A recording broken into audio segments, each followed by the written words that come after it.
But my name is Akinpelu Johnson, and by God's grace, or by divine permission, the Bishop of the Diocese of Lagos Mainland. And with the cathedral being here at the Cathedral of St. Jude, Butebeta.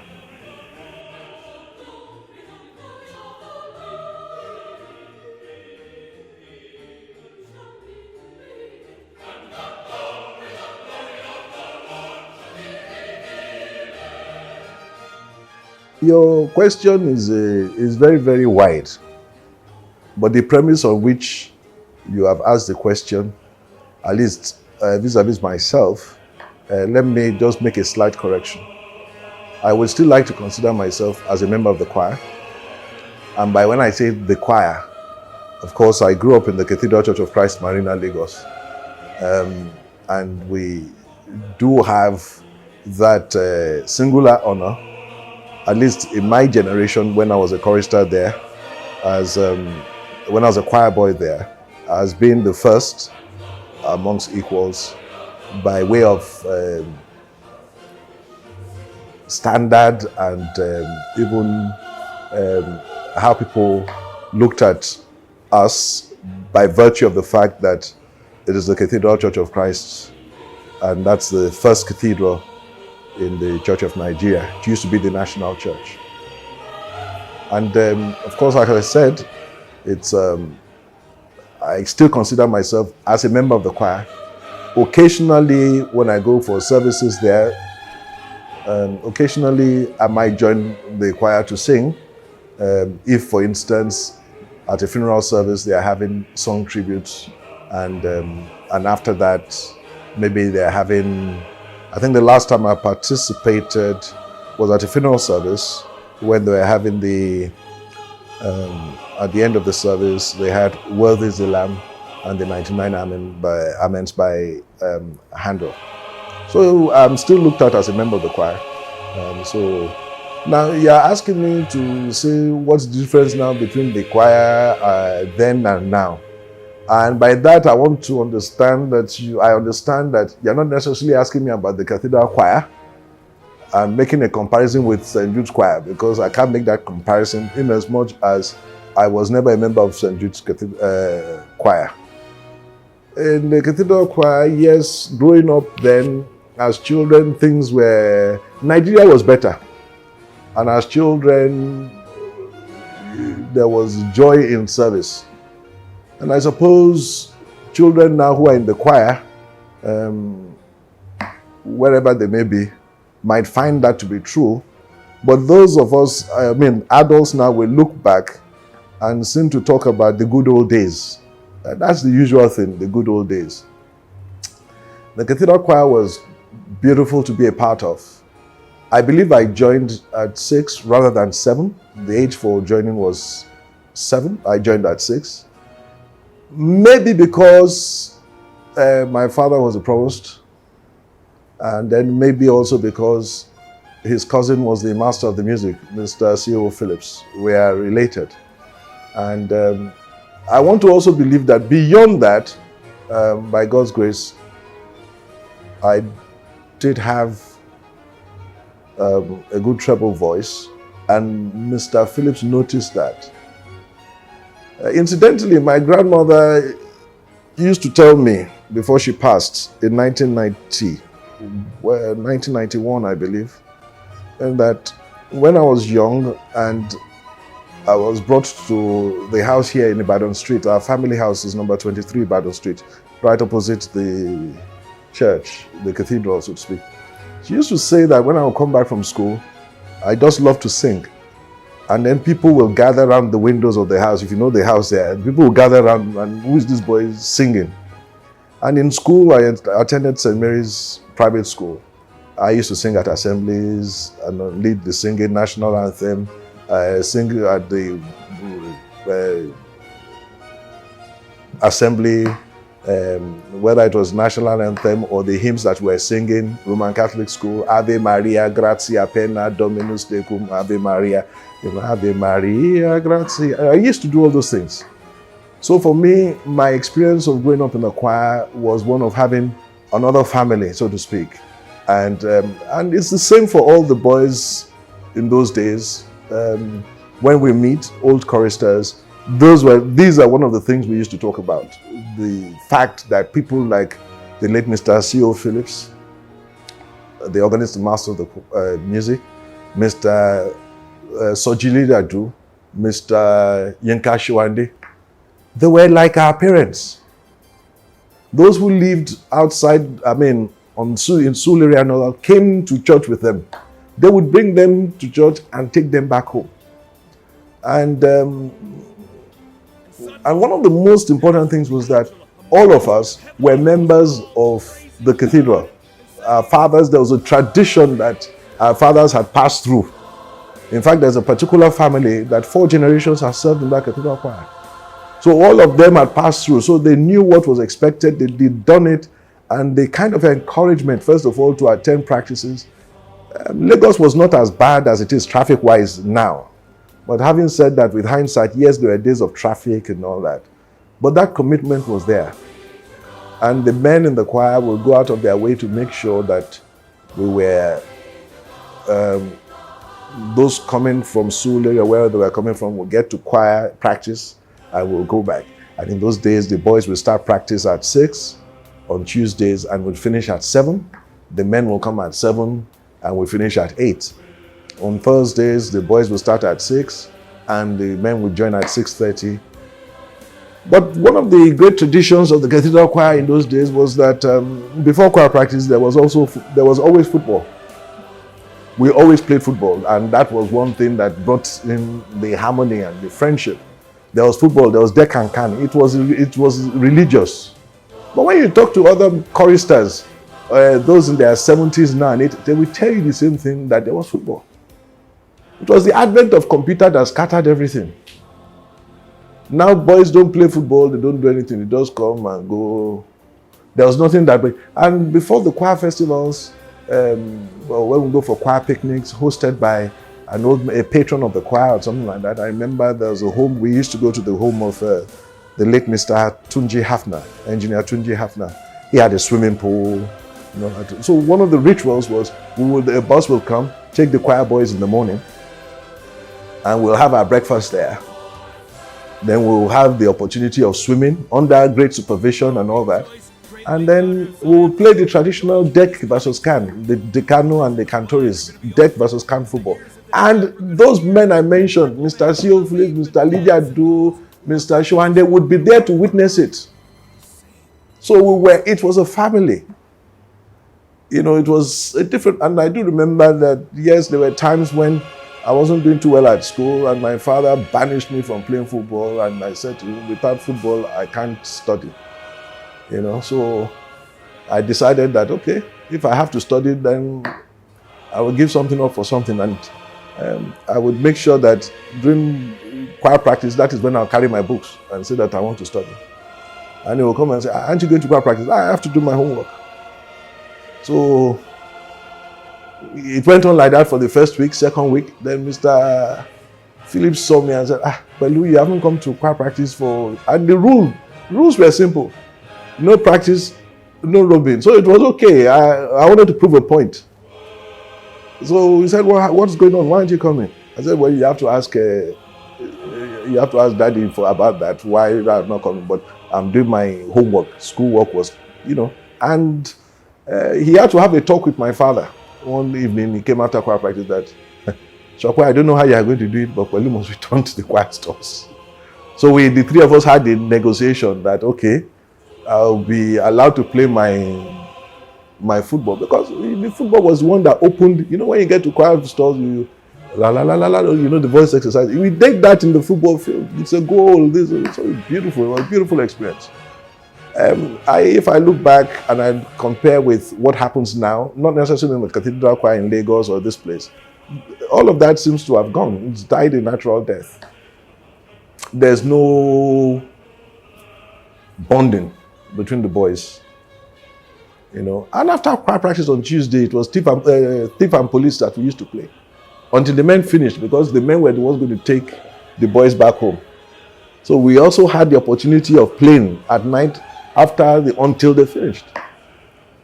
At Christmas, at the end of the year, there were bonuses paid to the choir boys and to the men based on attendance. And one of the things that I remember clearly, because I joined so early, was that at that first one that I'd witnessed, when the attendance register was read and people were paid bonuses based on their attendance, Mr. C.O. Phillips now said, well, Pelu has joined, but I hadn't been even fully admitted to the choir. And he said, I have to give Pelu something. And he called me forward and he gave me money. I don't know how much it was, of course, whether it was shillings or naira in those days. But I do remember that the next morning, I went to the old CSS building. That is where the Tantalizer sits today. There was a shop there. And I went upstairs and I went to buy toy cars. It's not the Colgate toy cars and stuff like that. So I do remember those things that very, very important. And of course, my first solo was even before I was fully admitted into the choir. He just said to me while choir practice for Christmas carol service, "Pelu, go and stand at the west door. Sing once in Royal David City. Sing that first stanza." And Mr. Shwande, give him the note. And I sang it. That's how I just started singing solos in the choir. So for me, it was very special. And I'm sure for a lot of boys who were in the choir at that time. Incidentally, the Chancellor of the Diocese, Justice Yinka Faji, who were contemporaries in the choir. He was on deck side, I was on can side. Although I started off with deck, but then I moved to can side. And it was a great rivalry, competition, when you're in the choir stalls, between the deck and the can side. And before I got to leadership role in the choir, it was when the period of General Gowon as head of state. And at Christmas, he would come, and after the services, after Christmas Day service, he will follow us to the vestry. We'll take pictures outside the cathedral. I do remember by the Lagoon 1973, took pictures outside of the cathedral. He will follow us to the vestry. He will follow us to the vestry, greet all the choir boys, greet all the choir men. And that was it. Now, discipline was also a beautiful thing. That was discipline. I do remember, again, Christmas Day, General Gowon was in church, and I just wanted to play the fool, and I said, between the Matins and the Holy Communion, and I said I wanted to go to the restroom. And Mr. Alujadu looked at me. He said, "Well, are you sure you want to really go to the toilet?" And I said, "Yes, sir." He said, "If you go, you're not coming back." So I had to be sure what I wanted to say. Really, I suppose I should have stayed. I could have stayed. Then he said to me, "You know that you're going to miss the photographs with the head of state?"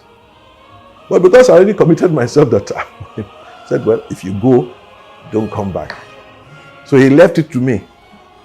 So I just took off my robes, I went back home. So I missed the opportunities that Sunday to meet with General Gowon and his wife, Victoria Gowon. So preparing for carol services guaranteed you that when you sang solos, members of the congregation will come in and give you money to say, "Well done."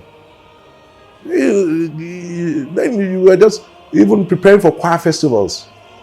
When we were preparing for choir festivals, the choir wives will come, decorate the church. They would spend the day preparing the church. In the evening, the provost will come, then, of course, then my father, and he will lead us in a rededication service. It's completely different now. Now, you're talking now about the incentives. For us, the incentives were the way we were treated by the members of the congregation and maybe by the cathedral. Good thing my father was a chorister in the cathedral. I don't know whether that informed. Really, maybe the bonuses that we received, I don't know where they came from. Was it from the church or from some kind of thing that was done? But those things that were just given at the end of the year was based on attendance, percentages. So it's part of the discipline. And those were the incentives. When we go for choir festivals, choir picnics, maybe twice a year, once in January and then before the choir festival. There'll be music competitions, especially when you go to the homes where they have pianos. And they'll have people for the boys, music competition. First prize can be a bicycle. At least I did get a bicycle once for winning first prize once. It was a folding bicycle. I'm talking about in the 70s. So we loved singing. We loved it. There was discipline. There was everything. And from the point of view that we were all appreciated as choir boys growing up, I don't think there was nothing like that. Then, of course, when you talk about scholarships, government scholarships, no. Church and state were different. There was nothing like government scholarships. What concerns the government with the church? But for instance, the cathedral choir itself, the treble line, it was an action of government that decimated it. When government took over schools in 1979 or so like that, so a lot of parents started withdrawing their children. So the growing in, from probationary stage, and you are going, it was a gradual process. For as long as the choir had been, the boys would go, and just as boys were going to alto, tenor, or going out to school or university doing other things, then the next stage, but you'll find that by 1979, 1980, the treble line just went just like that. It took a long time for it to recover. It's argued that it hasn't still recovered. But then what we enjoyed was that all of us were children of members of the cathedral choir, of the cathedral at that point in time. No government scholarships. We just loved doing it, and we were encouraged in doing it. It was give and take. Now I don't know, because I don't know what really happens here. But when I look at it and I see it, and I won't want to put on record my thoughts about what I see now, but I have to just look back and say the good old days. As provost of the Cathedral Church of Christ, Lagos now, that was a different thing. What did I see at that point in time? I saw that the cathedral choir itself had changed. It wasn't what it was when we were younger. Standards had fallen. But people tried to do some things. And 2 families instituted scholarships. That was during my time as provost. 2 families instituted scholarships. One was Dr. Olumide Phillips, his school, Darwin College. At the height of the scholarship that he was given, which was full tuition and boarding, was about 13 boys in the choir. And he bought a bus specifically for that. The bus will bring them from school on Tuesday and Thursdays for choir practice. He had a teacher with them so that they could do some homework while they were waiting for choir practice to start. And on Sundays, the bus will bring the children back to choir to come and sing. On special occasions, they made special arrangements as well. And if you calculate 13 boys at about 2.5 million per boy, that gives you an idea of what he was prepared to put down. Another family, the Alakidias, instituted a huge scholarship fund that would fund the education of those choir boys who needed it from primary school to university level. The criteria was you have to be a member of the choir. So at the point those scholarships came in, then there was a glut of those who wanted to join the choir, the treble line. And that is the beauty of having just the treble line. I mean, just boys in the choir, if it's an all-male choir. All you'd have to do is just renew the treble line. You sustain the choir indefinitely. Once you just invest in the treble line, those young boys become the alto tenor basses later, and they've grown into the tradition of the choir. So that is just the beauty of having an all-male choir. But then if you had, say for instance, this choir, if you had a scholarship that will help, because that is what Nigeria is now. If you had a scholarship, first of all, you'll be able to recruit. And then you'll be spoiled for choice. You can decide, no, I don't want this one, his voice is not good enough. Then you recruit at age 7. So they serve till maybe 13 when their voices break. So that's about 6 years. And their school fees are paid. That's what happens in the UK. I did have the opportunity of 3 boys going to London. We sponsored 3 boys going to St. Paul's Cathedral School. And they came back. Before they came back, when I went over to see them there, and I asked them, What was their experience? They said in Nigeria, we are joking, we don't know what we are doing. So if that can be said of the cathedral choir in Lagos, then you can imagine what it would be like. They said we are joking. Because yes, the Cathedral of St. Paul had a school, and it was for boys. It was a boarding school. But in that school, they had 25 boys, about 25 boys, who were music scholars. Which meant that, yes, they attend the school, they do everything, but they are dedicated to singing. So because of that singing, their school fees were paid. And when they wake up in the morning, the first thing they do is musical, like voice training, all that. And each of them must learn 3 instruments, one of which must be the piano. They sing even song at 3 o'clock in the afternoon, and they sing on Sunday and all that. Choir practice doesn't take them long because they all read music. So they can assemble an hour before choir practice, have the choir practice, and come and perform. You think they have been practicing for a year. Now, what happens, of course, is that the same with Westminster Abbey, they have a school, and the boys who sing in the choirs sing in the school fees are paid. But what happens is that later on, they come back and sing alto, tenor, bass. They've had that tradition in the choir. But even in singing those things, they still have to audition to be able to get it. Let me leave there. I don't know how long the interviews, but there are many things. Interesting to know that these people go to cathedral choir. No, I don't robe with them. Or to sing with them. If, for instance, I'm there for an occasion and I feel that I want to join them to singing, it can be the non-dimittis just before a body is wheeled out of the church. I always normally go there, if at all. The majority of times I've been would be for funeral service. So if, for instance, they are singing Worthy is the Lamb or Hallelujah Chorus or whatever, I can ask them, could I have a copy of music and I join? And they say, yeah. And I just go can side and I stay at the back and I join them. There's no problem.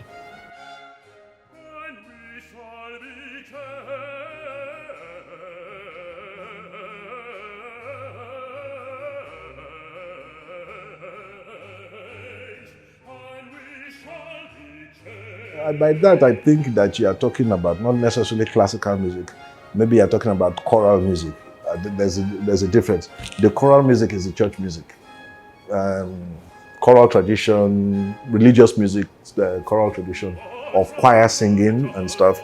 I think over there too, especially in the light of the pandemic, you will discover that a lot of choirs are, especially in the UK, are almost been decimated. And recently they had to do something where all the organists of the major cathedrals played a bit of Bach's toccata in D minor. When the organist of St. Paul's Cathedral, Mr. Simon Johnson, who incidentally was here a few years ago, played the opening, pa pa pa pa pa pa pa pa pa. Then the organist of Westminster Abbey, and then all the cathedrals and stuff like that, because they have not had the opportunity. But you see, and the way they look at music and choral music is different to how we look at it here, and the role of the cathedral. Let's look at the cathedral, for instance. For you, a cathedral is still a parish church. It's just there. It's just sitting down here. There's nothing. Over there is different. The cathedral is almost like the center of the city. So say, for instance, St. Paul's Cathedral. There would normally be a recital, maybe at lunchtime, or maybe one a week. Then the music and you're looking at how many years have we been in existence? To the number of years they've been in existence. So the length of time of their own tradition is more than anything that we are doing here. Then, of course, there are many people who like it and have put in trust funds to make sure that it happens. So if you go to St. Martin's in the Fields, that's the church by Trafalgar Square, for instance, it has a tradition of encouraging music. It has its own choir, the St. Martin's in the Fields choir. Then it has its own, I've forgotten the correct word or the correct phrase to describe that choir. my father, when my father was in England, was a member of that choir from the 50s. I do remember that when he came to see me in school, in boarding school when I was in England, he was invited for lunch. He was invited to come and preach in our chapel's choir. And then my housemaster came in for dinner or the lunch and with a tie. As soon as my father saw it, my father said to him, St. Martin's in the fields. The man was shocked because he was the one that told me the story. My father never told me so. The man was shocked. How do you know? And I said, yes, I was in the choir up until 1961. And he came to me, he said, I wouldn't have believed that somebody from Nigeria would have been a member of the choir of St. Martin's. Not the usual regular choir, there's a particular choir that they have. Then they have their own symphony orchestra and all that. And then they encourage music. And recordings take place in that place. Most choirs from all over the world come and record there. I do remember also that in the 90s I lived in the vicarage of one church called All Saints Church, Franciscan Road in Tooting. And somebody in his will gave the church about 50 to 100,000 pounds to fix the pipe organ. And that pipe organ was wonderful. Wow. If you stood under the loft towards the vestry, you stood under the loft away, you could hear all the actions going on. You could hear everything. The sound was glorious. And one of the beautiful things about it was that living in that vicarage was that for the months that I lived there, it was free music. Why did my choirs were coming from Germany, the rest of Europe, to come and record there.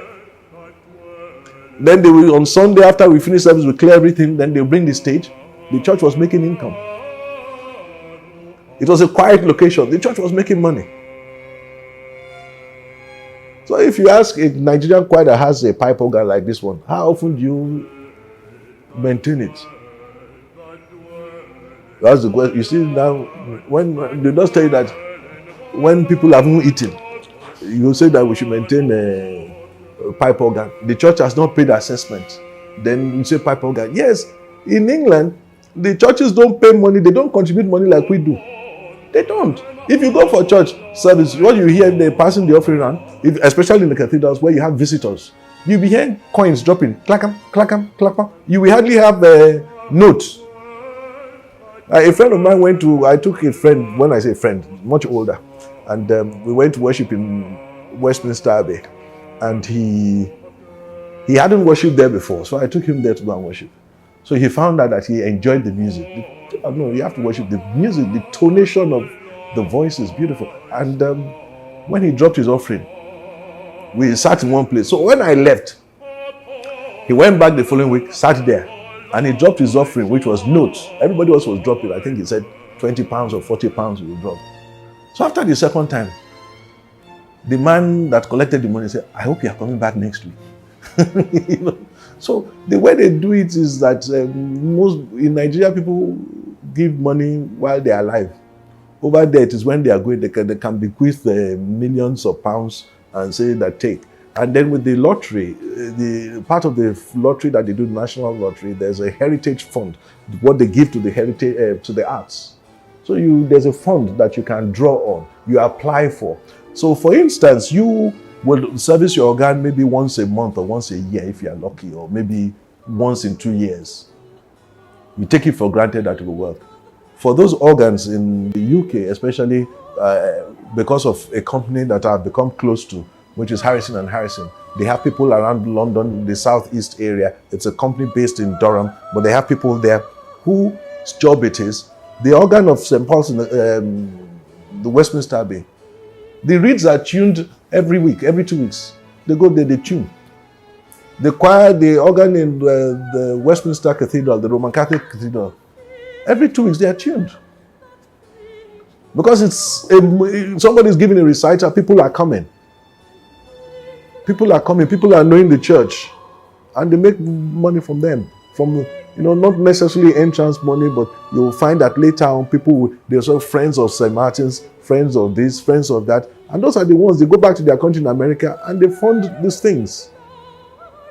But we still look at our churches, we call it cathedral, but most cathedrals, the organ will sound on Sunday evening, that's the end. Nothing again. It's not supposed to be like that. It takes investment. It takes money. But other things are competing for it. So that is why we cannot get to that level yet. It's going to be a reorientation. In those days, we couldn't play football. Even those who were talented could not play football. They say, go and read your books. Until some people started playing Golden English, one World Cup. And they say that from that game, you can get a house and all that kind of. So perception started to change. Even when you talk about music, you go to Ajegula in those days, he's able to go and study. But now people can do music, reggae and all that kind of thing. Things are changing. Maybe not too soon for us. It's the same thing for the church. When you are struggling to pay assessment, how do you want to now fix the organ? But sometimes you don't know that all these things work together. The Bible says it works together for good for them. And if you maintain the organ, then it lasts longer. Look at this one now. It was installed in 1956. It's pipe organ. If it were a digital organ, it would have died. They would have taken it out since. But this one definitely needs help. The console needs to be replaced. Wiring needs to be replaced. A lot of things. So we are just managing it as it is. But it is money.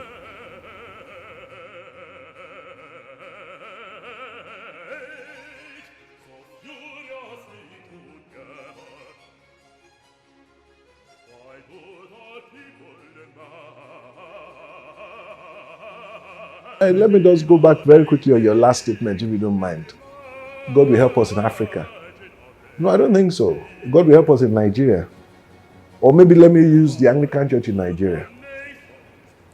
Because Emeka Wukedi went to Ghana last week for a music festival, and I asked him, and the first compliment he made, he said, those ones are serious. So he doesn't have to say more than that. They are serious. That means they are more serious than we are. In Nigeria, we don't want, in Nigeria, maybe the Anglican Church, I think part of it is that maybe we don't understand who we are. I'm talking about the Anglican Church or what we are. The heritage that was handed over to us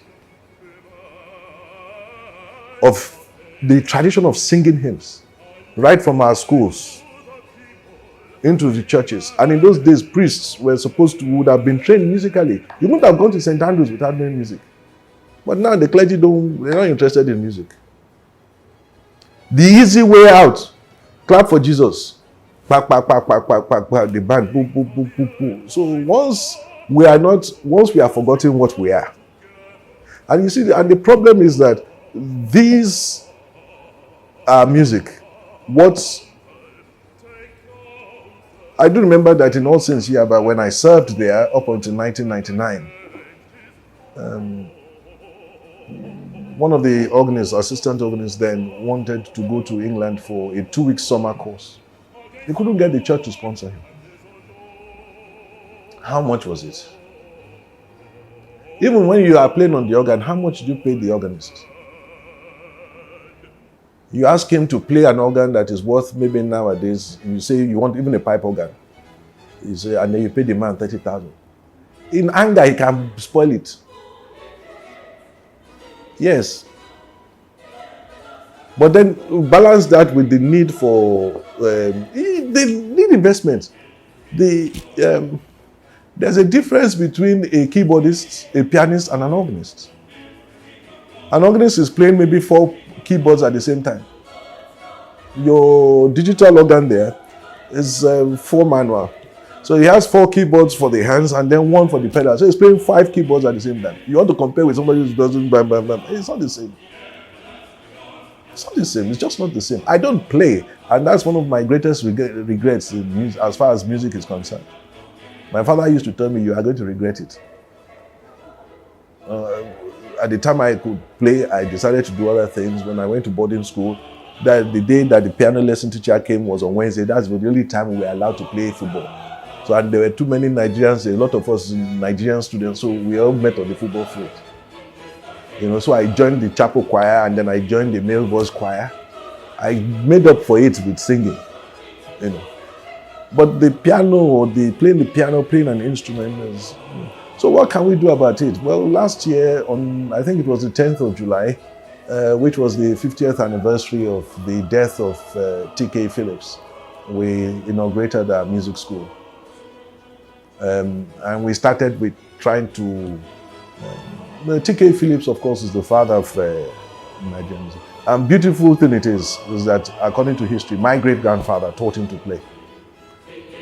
Because my great-grandmother was his auntie in Aroloya, St. John's Aroloya. That was where he was taught, my great-grandfather. And when my great-grandfather moved to St. Paul's Breadfruit in 1901, he appointed him as organist of St. Paul's. And from St. Paul's Breadfruit, then he went to Marina, where he spent 48 years. And then his son, of course, took over from him. He spent 38 years as master of the music.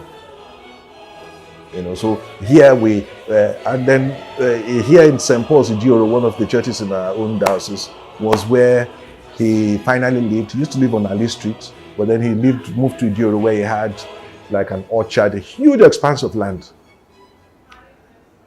So the part of the land on which St. Paul's Church Idioro stands actually belongs to him. The mobile petrol station that you go in belongs to T.K. Phillips. And so we are hoping that somehow, maybe as a result of this interview, somebody will catch the vision. We want to move the music school from the crypt of the cathedral to that place as a way of immortalizing him. But maybe also why the school is there, first of all, the clergy needs a deeper sense of appreciation of our heritage, our musical heritage. If they don't catch that vision, if they don't think it's important, then there's nothing you can do. So that was why when we started with the clergymen. And I knew the trouble that they went through. Some of them were supposed to repeat, but coronavirus saved them. So, but we have the records, they are going to go back until they pass the thing.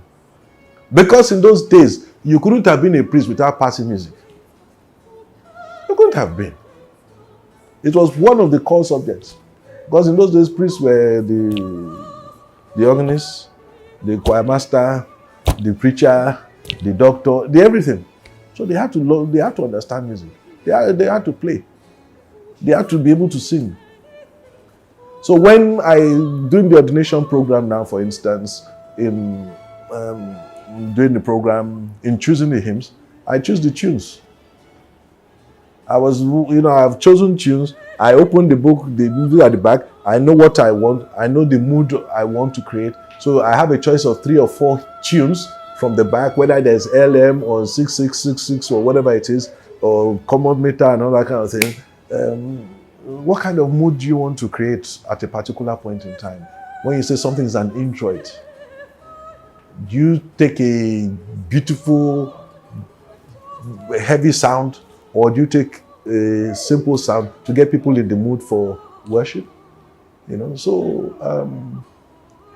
I think through the music school, people will learn basic rudiments of music, and perhaps from there also go on. It's not just for members of the diocese. We hope we can open it out. And maybe it's a mustard seed that will grow. I'm sure that when Canon James Spears started, it was so small, and then now it has grown. CMS Grammar School started with only 6 people. Reverend Babington Macaulay started with only 6 people. Look at what it is today. So definitely there's a plan in place, but the question is, do we have the funds? We don't, to be able to take it. And then the manpower. Yes, I'm lucky for some organists in the diocese who are part of it, who come to lecture, But we're just about to open it up to lay people when the pandemic came up and everything just went down. So we hope that we'll do that, and that the clergy and the lay people, who knows, we might discover some hidden talents. I was somewhere yesterday, and the daughter of Tunde Shoson was singing and all that kind of thing. And I said, yeah, bro, no. Anyway, you have no choice. The singing, the music is inside your blood. So you have no choice. You have to do it. So we want to look for people who maybe already are musically inclined, and maybe those who maybe they had the talent they never knew about. And let me stop. It seems as if it's going to be. Thank you, sir. No problem. This is an interesting tradition we have in this African Thank you very much. Thank you. Is there any, maybe there are other things you just want to say in line? How much time do you have? Because I see that one recording device has stopped there now. That one is still working. It's still it's just the man that doing it. No, you see, when you say the Anglican Church, I keep telling you that our music is dynamic. Is that, part of the problem in the Anglican Church, the way I see it, is that we want everybody to be the same, and we cannot be the same. We cannot all be the same. So if a church is charismatically inclined in worship, liturgically, that is if they like dancing and all that kind of thing. There are some churches like that, especially when you move out of Lagos. Lagos is why a lot of what I'm talking about music and church and all, is because it's Lagos. And that is my own experience and background. If you go to a church outside of Lagos and all that, the kind of standards of what you are talking about cannot work. So fine, let us accept, number one, that we can't all be the same. And there are certain things that appeal to some people. Some people, if they come to church and they don't dance and clap, they have not worshipped. But some, immediately they hear the sound of the band and all that kind of thing, they can't worship. Because for them, their picture or the image of God is different to what band music and clapping and dancing can conjures up for them. So I think for the clergy, if they like band music and all that, let us know. If that's what they want, then we put them where the church where they can thrive. If it's somebody like myself, where I love music, I love the singing of hymns, the singing of psalms, the chanting of psalms. No, all I have to do is put in a CD when I'm driving. The thing just comes back. Yes, I remember I was in the choir with somebody. When we were choristers, I was a senior and all that. Then later on in life, we met not long after he came back from university. I was just, I think I was in the seminary at that time in Ibadan. But we met, came, and we started talking, and he said, the Anglican Church, we don't know anything. Even the music, we were just singing, we didn't know what we were singing, and all that kind of thing. So when he finished talking, so I asked him a question. I said, sorry, sir, at what age did you join the choir? He said, maybe when he was about 8. I said, I joined at 6, unofficially, and formally at 7. I said, when we were singing all we were singing, at 7, how much do you want to understand? I said, you're not being fair to the Anglican Church. Because in singing those hymns and chanting those psalms, what we were interested in is getting it out beautifully. But whether we liked it or not, it was being put inside our mind. It was the foundations were laid. In old age, and I remember when I was studying theology at King's College London, and we were writing essays, I had a close friend, we used to share together and all that. He was talking about something. I said, where can I get this? I said, look at Isaiah. Look in Isaiah. You'll find it in Isaiah, somewhere in Isaiah. I start thinking, I'm playing in my mind Handel's Messiah, maybe the verse. I said, okay, look at Isaiah 53, the song of the suffering servant. Yeah, he was despised. It's in Isaiah 53. Or anything in Psalms. I said, the thing will just come in mind, the psalm. I said, look at this psalm, look at this place, look at. Then one day he asked me, he said, how do you know all this? I said, you couldn't have spent a number of years in the choir. I said, when we were singing it, we didn't know the meaning. But now the meaning has come home to me. So those were the days. You can't say that because you were in the choir at 6 or 7, you didn't understand what we were singing. I asked him, what were we singing? Is it a secular song? Or what were we singing? We were singing, God so loved the world that he gave his only begotten. That time we didn't know it was from St. John's Gospel. We were singing it. God so loved the world, God so loved the world. Those words are there. They are put into you. It is in old age that, when you get older, then you begin to put everything together. So we as the church, the Anglican Church, for instance, first of all, have to understand ourselves. Yes, and there are different tensions, depending on what part of the country you belong. So, for those who love music, and those who love their music, their liturgy and all that, shouldn't be looked down on others by saying that the usual thing is sometimes if you love Anglican worship, the traditional Anglican worship with psalms and all that kind of thing, They will say one is not born again, unless you know how to clap and dance. One day, a colleague of mine, when I was in a church working, and he said to the congregation and announced, "Okay, everybody's Marconi and me." So I asked him. I said, "What does Oni and me mean?" He said, "Yes, Oni and me is the choruses." I said, "You shouldn't call it Oni and me, because you are implying that the hymns are not spiritual songs, that they have no spiritual value." So that is the problem. I said, if you use those kind of expressions, you are telling your congregation that one is better than the other. I don't know. Luckily, I'm not the head of the church. I'm just, by God's grace, managing a small part of it. So I hope that by God's grace, with your contribution, that I will do my own well for the next person to come and do. My predecessor did his own, I will do my own by God's grace, and hopefully when I look back, I can thank God that maybe it's not the right time. And let me say something that for the Cathedral of St. Jude, because this is here, I can see that they are lucky in one sense, very lucky in the commitment of their organists. The commitment, and it's not because they're standing here in front of me. I've always tell people, I said their organists are committed. How I wish we had the funds to do more for them by way of training, big training, and all that. Yeah, there were plans to do that, and by God's grace, those plans will come forth. But by commitment, fine. I have no problem with the commitment. But there's always room for improvement, massive improvement. Okay.